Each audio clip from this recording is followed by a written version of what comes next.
What's up, drop services? Jessica here. The great thing about drop servicing is we typically have a 75 to 95% profit margin, right? And I've been running multiple drop servicing businesses driving six figures for almost 5 years now. And in this video here I'm going to be revealing to you the #1 most profitable drop servicing. These theories and better yet, it's actually tutorial showing you how to build a drop servicing business in this niche, so you can go out there right after the video and start making those internet sales. But before we get into the video, don't forget to hit subscribe and the notification bell so that when I release more drop servicing tutorials, marketing strategies and tactics, you'll get notified. And if you like the video, don't forget to like the video or dislike the video if you hate it. And remember, comment below any questions you have at all throughout this video and I'll reply to you personally. Let's go, guys. Okay, so here we are in the laptop. And let's say you already know the best process for selecting your niche like I taught you in this video on screen. Here, if you dine on the best process for selecting a niche, check it out. But in this video, I'm going to reveal to the best niche for beginners so you can go out there and actually start your drop servicing business with this niche right away.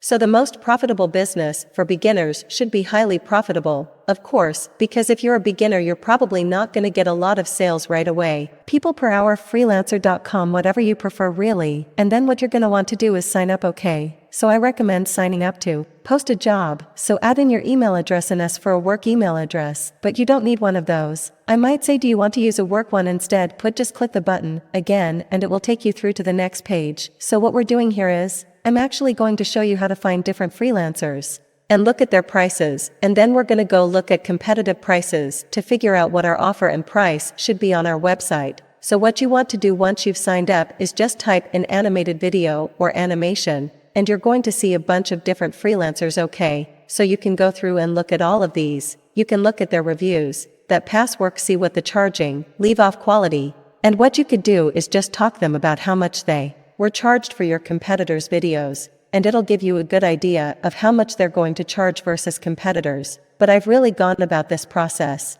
and I found it's pretty crazy. It's usually around 10 times more the competitors or charge, or even more. So it does get pretty insane, and don't worry too much about that step yet. But what I want you to do is log into our work, one of these freelancer networks, find a bunch of different animators, figure out what's your favorite ones, and then reach out to them by posting a job. I'm inviting them to a job, but the next thing we're going to do is actually go and have a look at some compete. So you can type an animated video agency and you're likely to get some competitors of yours. So here we can see already we've got Demo Duck, we've got Wires Out, and you can see here that I don't have any prices on the website. So to find their prices, what we would need to do is actually reach out there and find their prices. I mean, you're also going to find that Wise Out as pricing over here, but you still need to click get pricing and then basically go through all these steps for everything. It's a bit of a long process with them, and then you're going to need to do a quote. So they kind of trick you into thinking and going keep pricing the beanie, end up just getting a quote.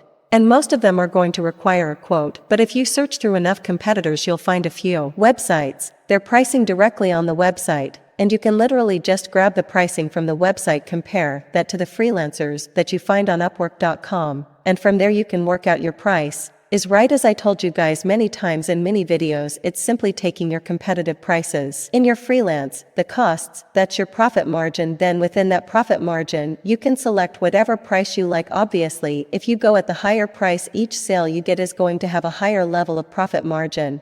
And then if you go with a lower price, you're going to end up getting more sales in general. But once you have your pricing, you've decided on your offer based on your competitors and freelance's cost, you're going to want to set up your website, and you're going to base your website really or a lot on what your competitors' websites are like. So just look for all your competitors' websites, look for similarities and differences, note those down, and then you can move on to the next step. So you can go through the process of purchasing their domain names. You just need to choose a name. If we animate a video business, purchase domain, get really cheap ones for like $8, even $1, or namecheap.com. And then from there you want to set up your website or your LinkedIn page if you want to go completely free. So you could use Divi, that's the one that I recommend primarily if you're going to go with WordPress site. It's a great builder, and I recommend using Dilly. The pricing isn't too crazy, it's only $89 a year, so I recommend signing up for Divi. That's my recommendation. Or you can just go into LinkedIn, create a LinkedIn page, and you can turn that into essentially an offer page or a website page for your animated video agency as well. And that way you can get pretty good sales there too. So the next step after you've gone through that process of building the business is finding your tech startups. and getting sales right. So all we need to do is go on to sites like Crunchbase, for example, which is a directory, and directories is one of the methods of marketing that we teach in the drop servicing blueprint. So jump onto Crunchbase here, which is a really great directory of tech companies. And you can see, for example, we can go and check out different companies, so you can click search here. And we can use all of these different fields to search for different kinds of companies, and they even have the phone number and email. And then all we would do is email them or following them if our point Masetta was going to call them, as I described what appointments it was in the last video. So check that video. If you haven't, you can call them, you can have your appointment, see to call them. Your lead generator can reach out to them with an email.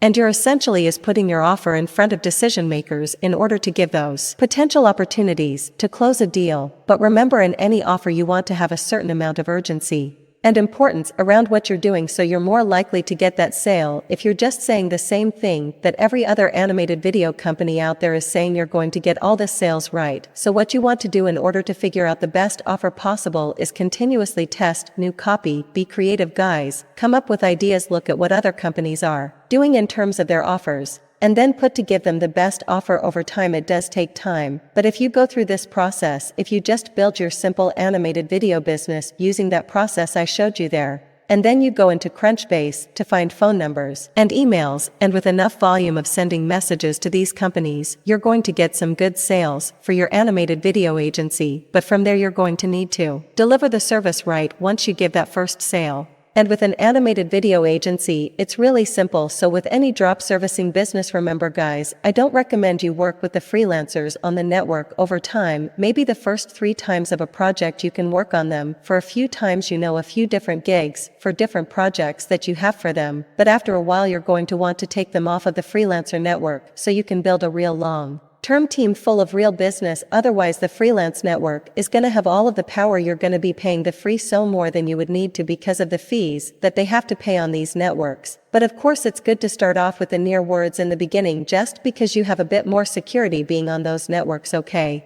And it's against the terms of service to take them off the network, so you need to be a little bit tricky about that. But essentially, what you're going to do once you get a sale is you're going to send your client a questionnaire. And you can build that questionnaire based on what your freelancers tell you the information they need is, okay? So you build that questionnaire, or you can go find your competitors' questionnaires, put together all the questions, all the information, all the assets that your freelancer is going to need, and then seeing their completed questionnaire back to the freelancing team, and they're going to build their animator video. So they're going to go through a process of scripting, storyboarding, voiceover, and animation, and depending on the level of quality and the timeline, you can do these things in different ways. For example, you don't even need to include storyboarding as a part of it, but what you're going to need is to hire a scriptwriter. You're going to use different voiceover artists, so you want to have different options for voiceover, either see of different accents and styles and gender, of course. And so you can find most of those voiceover or some Fiverr. There's a lot of options there. It's essentially a giant network for you to use a voiceover artist, and they're relatively inexpensive in comparison to some with voiceover websites out there. So once you've produced your script and you've got that voiceover as well, you're going to go into storyboarding, of course. So your animation team will put together the storyboard. They'll put together the illustrations,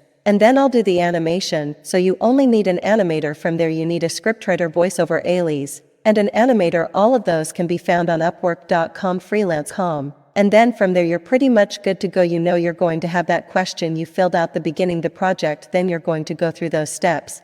And there might be some review and revisions from clients, but you just want to make sure the client is happy and that the client liked to the team's work before they start to write. If they liked your past work, they're going to like your future work. From there, what you want to do is deliver that final file. And I recommend, in terms of purchase, try and get your purchase 100% upfront. So get paid 100% upfront from your clients, at worst to 50% upfront before the project begins, and 50% on delivery. And in terms of payment methods, you can do Stripe, you can do PayPal, but you must do bank transfer directly to a bank. Using something like TransferWise is really awesome. There's all kinds of ways you can do it these days, but that really is how simple the process can be, especially when you have the most profitable niche out there, which is animated videos. For tech companies, it's the easiest one to get started with. If you're a beginner at drop servicing, and that's why I recommend you get started with this niche for your very first drop servicing business. So if you have any questions at all, comment below. I'll answer you right away, might even create additional follow-up videos for you. Otherwise, that's all the time I've got for you today. I look forward to seeing you in next video,